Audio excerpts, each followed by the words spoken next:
Bien, buenas noches, que el Señor los bendiga. Es bueno estar aquí una vez más para continuar con nuestros estudios de Romanos. La vez pasada hacíamos una introducción, analizábamos el propósito de la epístola y pues resulta que esa iglesia en Roma, decíamos, estaba compuesta por judíos, en primer lugar, que fueron los primeros que llevaron el evangelio hasta la ciudad, y luego por algunos gentiles que ellos habían convertido. Pero a eso del año 49 después de Cristo, los judíos fueron expulsados todos, un problema con un tal Cresto, según nos cuenta el historiador Suetonio, y entonces fueron expulsados de Roma.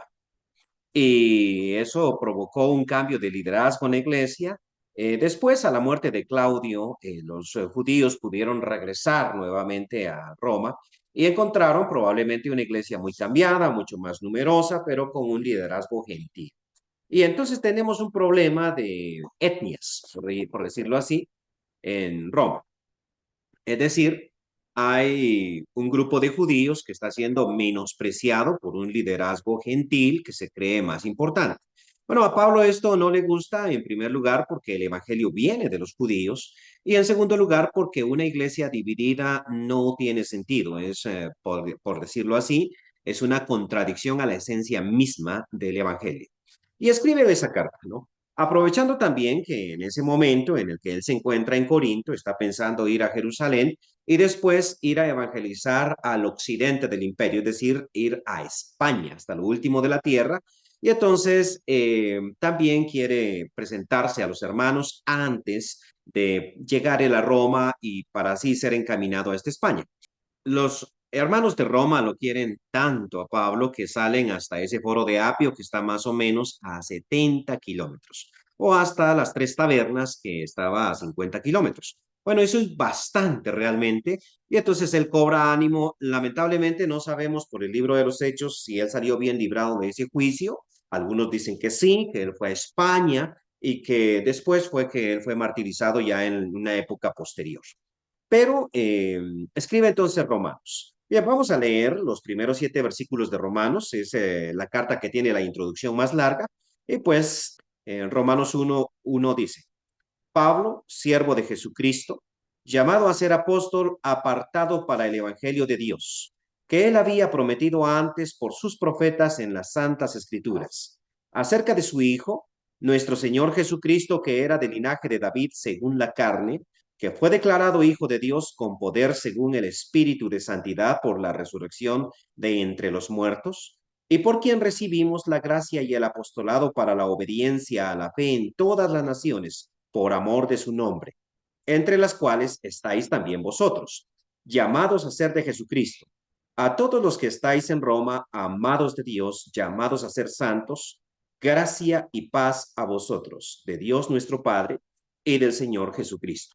Bueno, decía que esta es la introducción más larga. O sea, en otros momentitos, él simplemente dice, yo Pablo, a ustedes los de Éfeso, ustedes los de Colosas, ustedes los de Tesalónica, etcétera, ¿no? Y a continuación, pues gracia y paz de Dios nuestro Padre y del Señor Jesucristo. Pero aquí esta introducción tiene 7 versículos. En primer lugar, Pablo en el primer versículo tiene una triple presentación de él, ¿no? Dice, Pablo, siervo de Jesucristo, llamado a ser apóstol, apartado para el Evangelio de Dios. O sea, hay una triple descripción de él. ¿Y esto por qué? Bueno, puede ser porque no mucho lo conoce y entonces él necesita presentarse, o sea, qué Pablo está escribiendo o por qué escribe, ¿no? Y a la hora de presentarse, él va a decir, en primer lugar, yo soy un siervo de Jesucristo. Eso es bien interesante. La palabra griega ahí es doulos y esa es la palabra que se utiliza para esclavo, ¿no? Un esclavo común y corriente. Soy esclavo de Jesucristo, estoy al servicio completo de Jesucristo, ¿no? No al servicio mío, soy un siervo de Jesucristo. Pero, ¿qué significa eso? A continuación, él dice, bueno, yo soy llamado apóstol.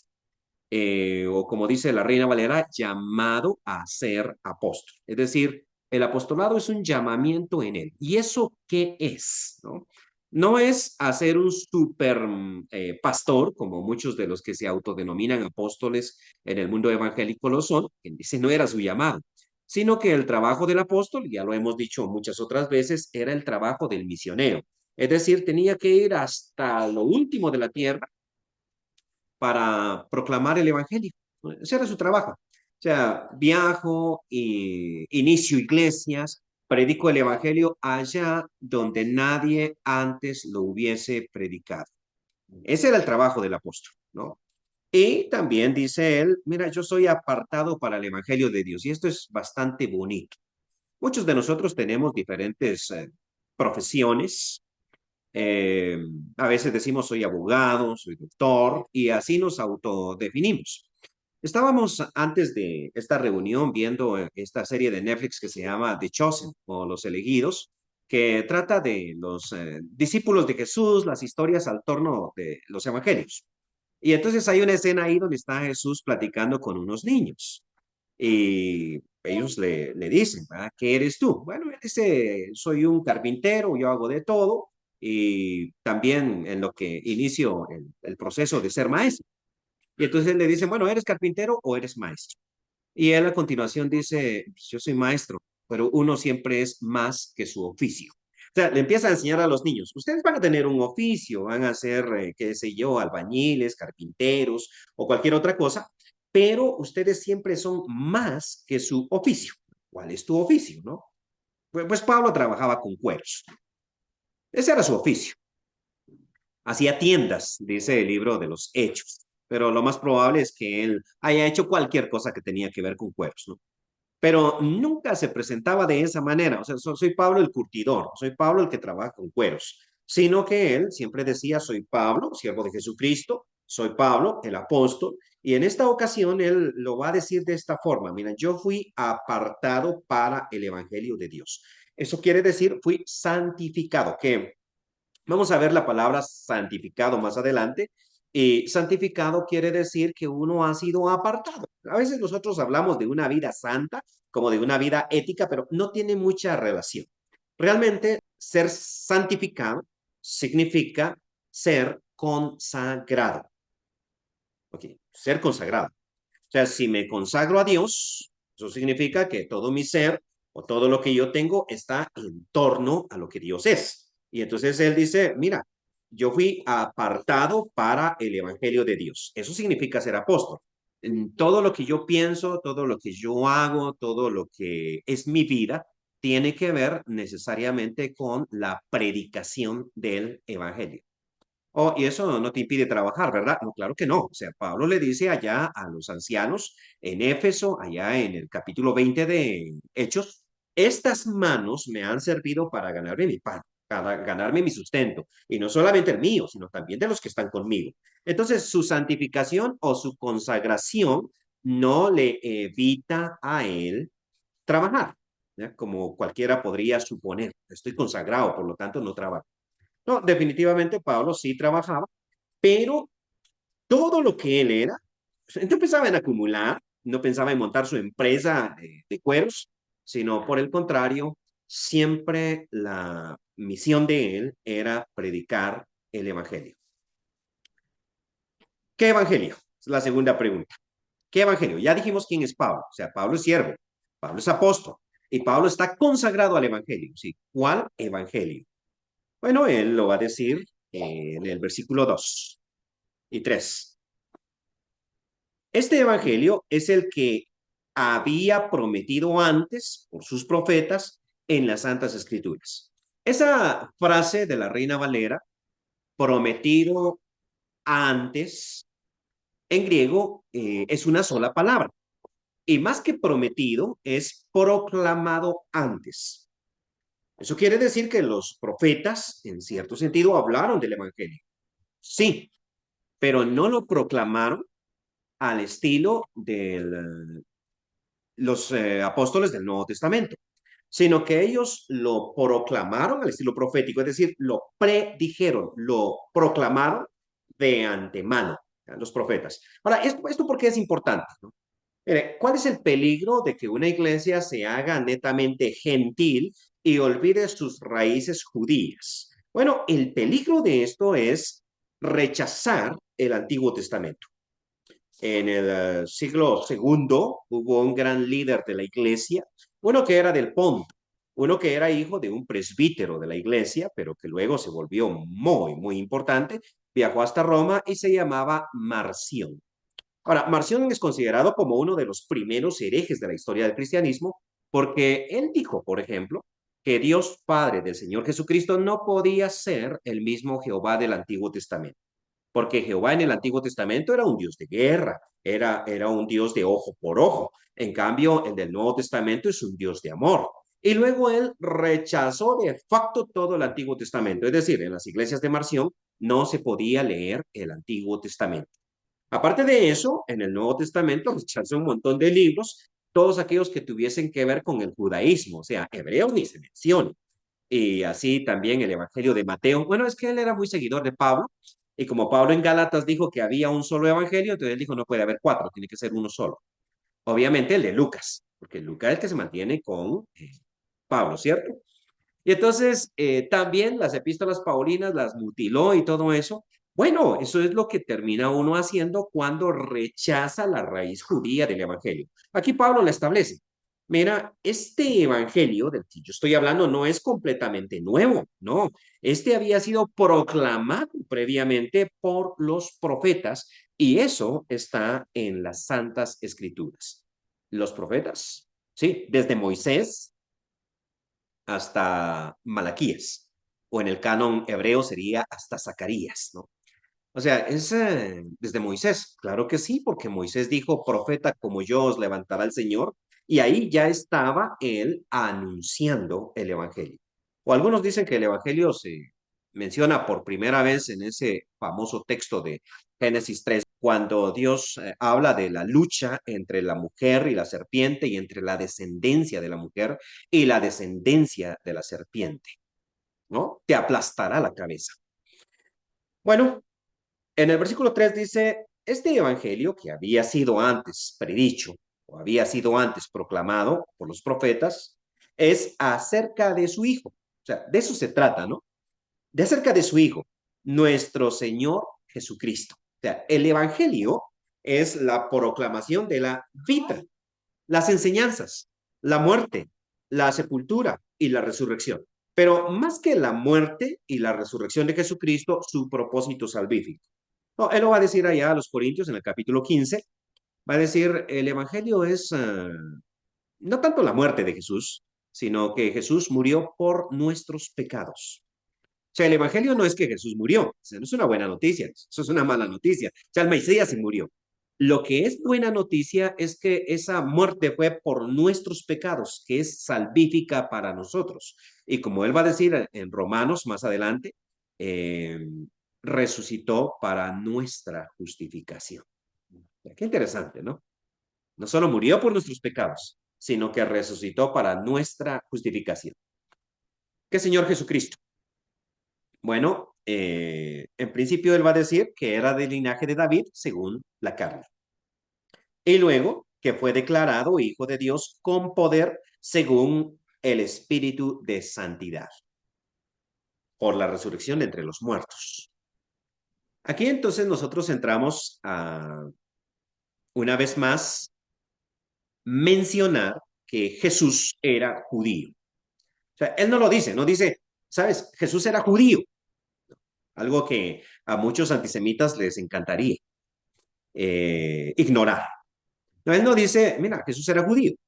Dice, Jesús era del linaje de David. O sea, tiene raíces judías. No podemos negar eso. Sí es cierto que es hijo de Dios y que fue declarado hijo de Dios con poder, pero era del linaje de David. Ahora, aquí hay dos realidades. Por una parte está según la carne, por otra parte, según el espíritu. A ver, no nos confundamos, ¿sí? El pueblo de Israel es el pueblo de Dios, según la carne, no según el espíritu, según la carne. La iglesia es el pueblo de Dios, según el espíritu. Y es que hay diferencias, diferencias abismales, ¿no? Ahora que ha estado esto de la guerra en Gaza y con Irán y todo eso, muchas personas hablan de Israel pues como el pueblo de Dios. Pero existe una tremenda confusión en la mente de todo el mundo, o sea, tanto de los que lo niegan como de los que lo afirman. Porque, ¿qué significa ser el pueblo de Dios según la carne? ¿Y qué significa ser el pueblo de Dios según el Espíritu? Pues aquí me va a utilizar un término pasado. Jesús era del linaje de David. Era del linaje de David. O sea que ya no es del linaje de David. Bueno, es que David, y aquí no quiero faltarle el respeto al gran rey, era un simple humano. ¿Ya? Santiago dijo eso de Elías, entonces eso me permite hablar un poquito de David, ¿no? Pero Santiago dice que Elías, el gran profeta del que hablábamos el domingo, era alguien como nosotros, sujeto a nuestras mismas pasiones y oró con fe y no llovió. O sea, interesante lo que él presenta. Pues David puede ser el mejor de los reyes, puede ser el amado por Dios, puede ser lo que querramos, pero era humano, ¿sí? Simplemente humano. Y no podemos nosotros comparar a Jesucristo con él. De hecho, Jesucristo cuando habla de estas diferencias entre la carne y el espíritu, dice que de los nacidos de mujer no hay uno que sea más grande que Juan el Bautista. O sea, ¿qué nivel, no? O sea, ¿dónde dejamos a Job? ¿Dónde dejamos a Abraham? ¿Dónde dejamos nosotros a Daniel? ¿Dónde dejamos al mismo Elías? ¿Verdad? Del que Juan decía es Elías que ha venido. O sea, de los nacidos de mujer, ninguno más grande que Juan. Y él pasa a decir, mira, y sin embargo el más pequeño en el reino de Dios es mayor que Juan. O sea que el más pequeñito en la iglesia, o sea, Juan no significaba nada. No, lo que Jesús está haciendo aquí no es contrastando a una persona con otra, sino contrastando al nuevo orden del espíritu con el antiguo orden de la carne. Jesús era judío. Y los judíos, como vamos a ver más adelante, a los israelitas, pues, pueblo de Dios, amados por sus padres, sí, pueblo de Dios según la carne. Aquí él lo dice. Jesús era del linaje de David según la carne. Pero eso no lo hace nuestro Salvador. Eso lo hace el Mesías de Israel, pero no lo hace nuestro Salvador. Nuestro Salvador lo hace el nuevo orden del Espíritu. Y de eso vamos a hablar mucho más. O sea, es un orden distinto. Es diferente. Según el Espíritu de Santidad, Él fue designado. Esa sería la mejor traducción para la palabra que aquí traduce Reina Valera como proclamado. Fue designado hijo de Dios. Esto no significa que en ese momentito él se hizo Dios. Bueno, dentro del mundo religioso hay tanta idea distorsionada, ¿no? Y entonces ha surgido una idea que se llama adopcionismo. Y esa idea es que Jesucristo cuando nació no era hijo de Dios, sino que en algún momentito en su vida él se convirtió en hijo de Dios. A eso se le llama adopcionismo, o sea, Dios lo adoptó. Y algunos dicen, por ejemplo, que Dios lo adoptó en el momento de su bautismo, porque dijo, este es mi hijo amado, de aquí en adelante, ¿sí? En quien tengo complacencia. Y otros dicen que lo adoptó en el momento de la resurrección de los muertos, basado en pasajes como este. Pues antes de decir Pablo que Jesucristo fue designado o fue declarado, como dice la Reina Valera, hijo de Dios, según el Espíritu, por la resurrección de los muertos, hijo de Dios con poder, antes de decir eso, ya le ha llamado hijo en el versículo 3. El Evangelio es acerca de su hijo. A ver, ¿cómo está la cosa? Bueno, digamos que, es un simple ejemplo. Alguna persona tiene un hijo por ahí, ¿no? Pero no lo sabe. Es su hijo genéticamente hablando. No lo sabe. Bueno, no lo sabe el hijo, no lo sabe el padre, pues no lo sabe más que la madre, ¿sí? Y en determinado momento la madre muere y le cuenta al muchachito, mira, tu padre es aquella persona sumamente importante, ¿no? Y viene él, le hacen los análisis y todo lo demás, y en determinado momento dicen, en efecto, es hijo de esa persona tan importante. En este momentito, él es declarado, él es designado como tal. En este momentito. Pero eso no significa que antes no fuese hijo. No, de hecho, siempre fue hijo. Entonces sucede lo mismo con Jesús. Jesús nace, ¿no?, de María y nace de María por obra del Espíritu Santo. O sea, es hijo de Dios. Existía antes, nos va a decir Juan. En el principio era el verbo y el verbo era con Dios y el verbo era Dios, eterno. Nace de María. Y nadie lo sabe, solo María y José. Pero ni sus hermanos, según la carta, saben este gran misterio, ¿no? Entonces no lo saben, ni siquiera ellos creen en él. O como dijeran los católicos, sus primos, pero no importa, nadie sabe allá en Nazaret. Nadie se da cuenta de esa situación. Hay un momentito en que Pedro le dice, tú eres el Cristo, ¿no? Pero esa es una revelación de arriba, es una revelación divina. Y es más, Jesús le prohíbe que lo proclame. Ellos no están seguros de su divinidad o qué tan grande es hasta que resucita de los muertos. Entonces, por eso es que Pablo dice, mira, según el Espíritu fue proclamado Hijo de Dios con poder por la resurrección de los muertos. Versículo 5, y por quien recibimos la gracia y el apostolado. ¿Qué recibimos de él? Bueno, la gracia. Y luego dice, y el apostolado. La vez pasada decíamos que ese y en griego puede ser epexegético. Y eso significa que no debe ser traducido como y, eso es kai en griego, sino que debe ser traducido como es decir. A ver, o sea, la idea aquí va así, que por Jesucristo, que era del linaje de David, pero que fue proclamado Hijo de Dios con poder, nosotros recibimos la gracia, es decir, el apostolado. A ver, cuando nosotros hablamos de gracia, siempre decimos, esto es un don inmerecido.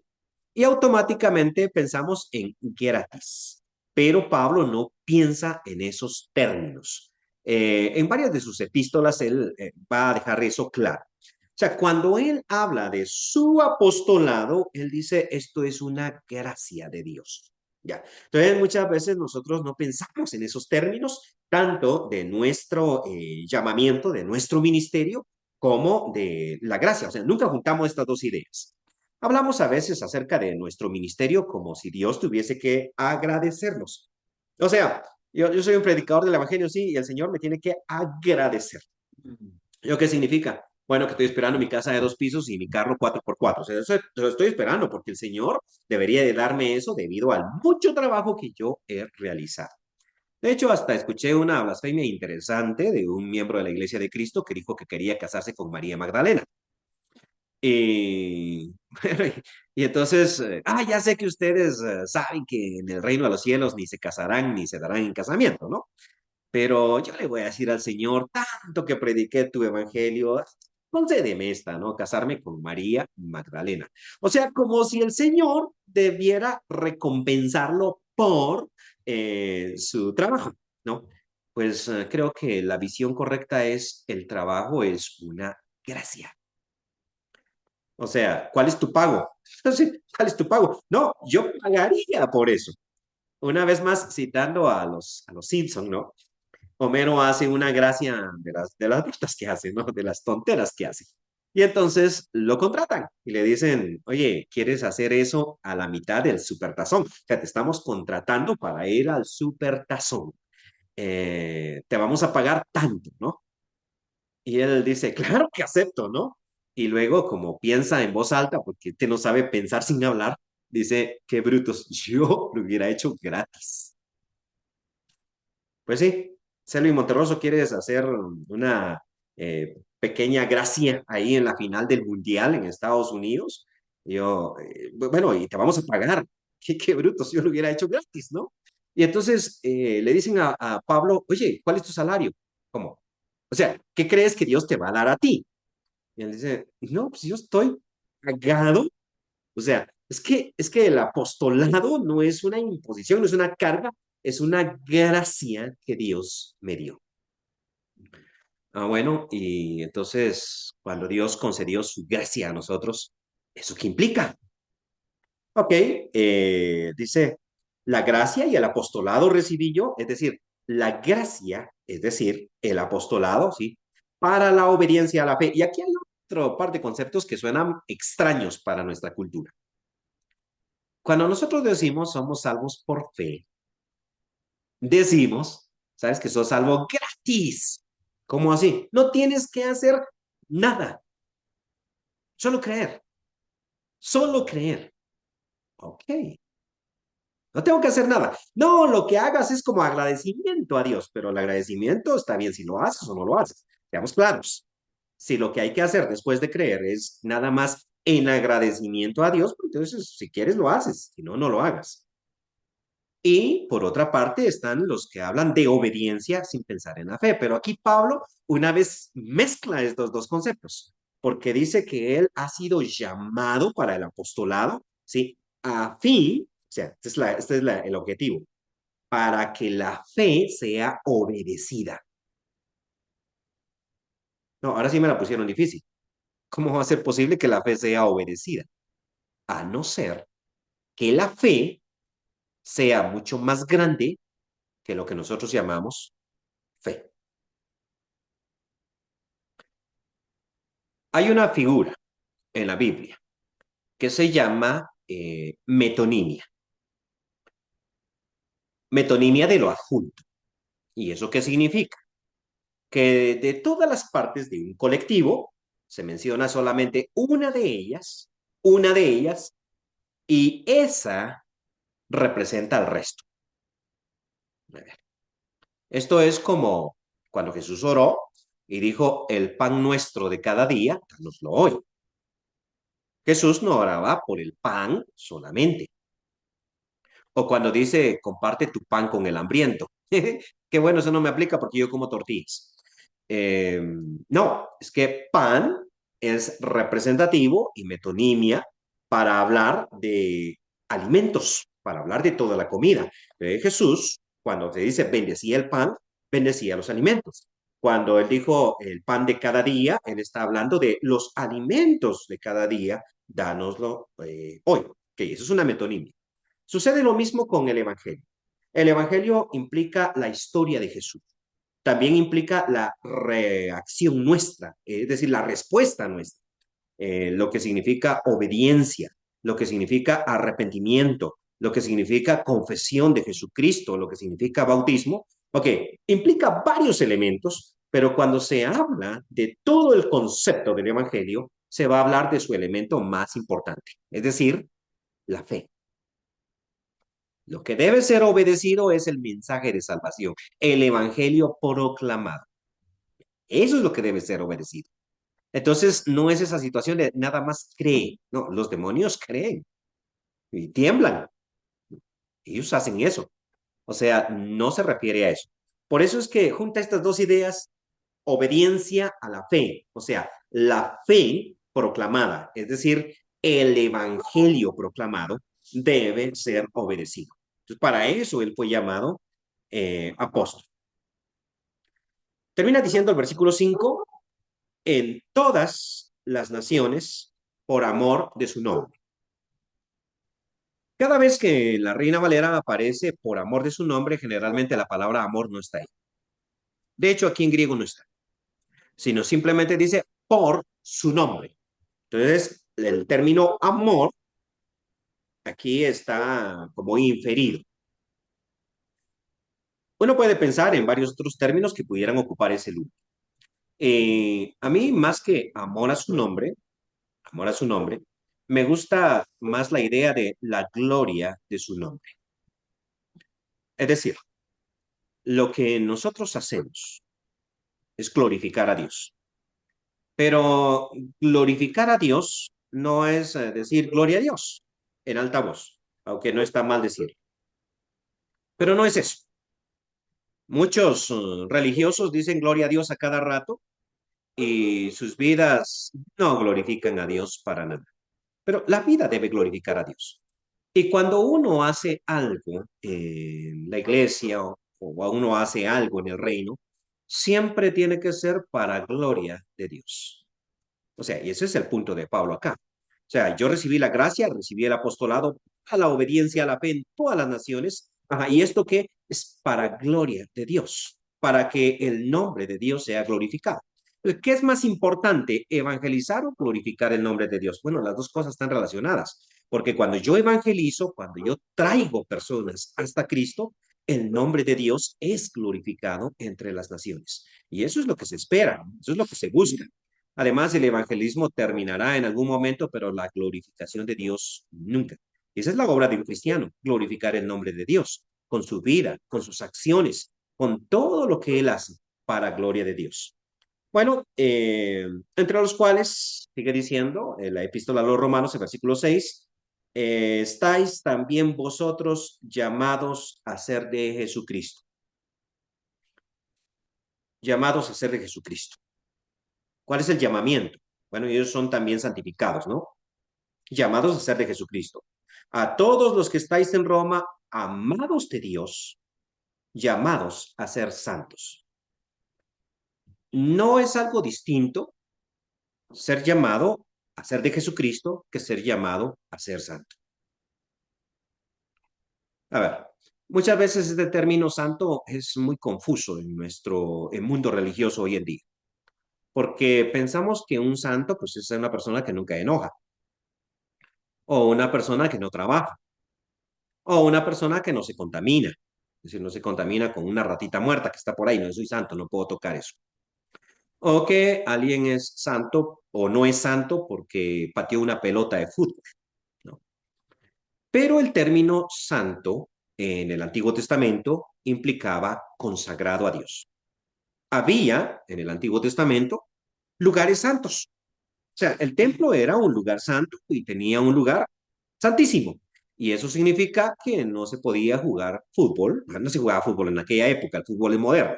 Pero no se podía jugar fútbol en el atrio del templo, porque eso era santo. Y tampoco podíamos hacer un churrasco. ¿Qué de malo tiene hacer un churrasco? Sí, pero no lo puede hacer en el patio del templo, porque eso era santo. Además, había utensilios santos. ¿Y eso qué significaba? Bueno, que si un utensilio era santo, tenía que ser utilizado expresamente para eso, no para otra cosa. Porque si agarraba yo una copa y la utilizaba para beber una Coca-Cola, una tacita de café, pero esa era del templo, había profanado, porque la había utilizado para lo que no se debía utilizar. Este es el punto de la santificación. ¿Por qué el matrimonio es santo? Es santo, o sea, ¿por qué Hebreos dice eso? Bueno, porque cuando uno se casa, uno se consagra a la otra persona. Y cuando uno violenta esa consagración, eso se llama adulterio. ¿Sí? O sea, hay una consagración. Por eso es que el matrimonio es santo. Bien, ahora, ¿por qué los romanos son santos? Bueno, porque pertenecen a Jesucristo. Ese es el punto. No pueden pertenecer a otro. De ahí es que Pablo a los Corintios les dice, ustedes no pueden ser esclavos de los hombres, porque pertenecen a Jesucristo. Pero ¿cuántas veces nosotros nos hacemos esclavos de los hombres? Qué interesante, ¿no? No te puedes hacer esclavo de los hombres porque perteneces a Jesucristo. Bueno, esto es bien, bien triste al mismo tiempo porque conozco yo muchas personas que dicen que son cristianos, pero creo que su definición es ser comunistas, ¿no? No, hombre, o sea, son capaces de excomulgar a otra persona porque es de derecha, ¿no? O sea, soy, antes que ser cristiano, soy comunista. O hay otros que son de ultraderecha. Antes de ser cristiano soy derechista. O sea, ¿qué eres? Yo soy trompista. No, yo soy demócrata. Realmente el cristiano tiene que estar sobre toda designación política. O sea, todo eso pertenece a este mundo, ¿no? Uno no puede ni siquiera decir soy guatemalteco y no estoy tratando de ser no patriota. No soy guatemalteco, no. Dijo el apóstol, nuestra ciudadanía está en los cielos. O sea, ustedes que están en Roma, ustedes pertenecen a Jesucristo. Son llamados a ser de Jesucristo. Son llamados a ser santos. ¿Y qué podría violentar esa santidad? ¿Comer carnita de cerdo? No, no, es que eso no es el Antiguo Testamento. Violenta tu santidad cualquier cosa que te aparta de Jesucristo. Es interesante que muchos mártires en la Alemania nazi dieron su vida por no decirle Führer a Hitler, porque Führer en alemán era el término que se utilizaba para Jesucristo, así como nosotros le llamamos Señor. Entonces ellos decían, ese término es reservado para Jesucristo. No se lo puedo decir a Hitler. ¿Por qué no? Porque sea, yo soy un alemán, soy un patriota, lo que ustedes quieran, pero antes que cualquier otra cosa, soy de Jesucristo. Entonces les recuerdo, ustedes que están en Roma, ¿sí? Ustedes ya no son judíos, ¿eh? Ustedes ya no son griegos intelectuales, ustedes son llamados a ser de Jesucristo, son llamados a ser santos. Y bueno, termina diciendo, gracia y paz a vosotros de Dios nuestro Padre y del Señor Jesucristo. O sea, esta es una combinación, ya decíamos, de un saludo griego. Los griegos se saludaban con aire, que quiere decir salud o gracia, que generalmente le deseaban a la persona salud física y salud espiritual. O sea, que estés bien. Los judíos, por el contrario, ellos decían shalom. Y shalom quiere decir paz, pero la paz judía tenía que ver más con la prosperidad y con la prosperidad económica. Es decir, el shalom era poder estar bajo la higuera comiendo una torta de higos precisamente de ese árbol. Eso era shalom, bienestar, ¿no? Curiosamente, las distintas culturas tienen esos tintes sociales, ¿no? Eh, en chino, y no sé si lo pronuncio bien, ni hao quiere decir hola, pero en chino no quiere decir hola, sino quiere decir que estés bien. Y las grafías de esa expresión son las de una mujer embarazada. Entonces, interesante, ¿no? O sea, entonces para los chinos era que estés bien y que estés bien significa tu mujer está embarazada. Ahora ya sabemos por qué hay tanto chino en el mundo. Entonces, para los chinos antiguos era, si tu mujer está embarazada, estás bien, ¿no? Y para un judío, si tienes tu higuera y puedes ver a tus nietos, tus bisnietos, oye, sos bendecido. Así como Job que llegó hasta la cuarta generación, ¿no? Es bendecido del Señor. Eso es shalom. Por eso es que Abraham decía, oye, Señor, ¿me bendices? ¿Sí? ¿Y dónde está mi hijo? Bueno, tiene riquezas. No, pero para Abraham las riquezas no son. O sea, ¿dónde está mi hijo? ¿Dónde está mi familia? ¿Dónde está eso? Bueno, Pablo aquí dice, sabes que la iglesia es un pueblo por sobre cualquier otro pueblo. Y como es un pueblo por sobre cualquier otro pueblo, pues mezclamos acá. Si tú eres griego, no necesitas ser judío, y eso lo vamos a ver más adelante, para ser hijo de Dios. No lo necesitas. Y si eres judío, no necesitas dejar de ser judío para ser hijo de Dios.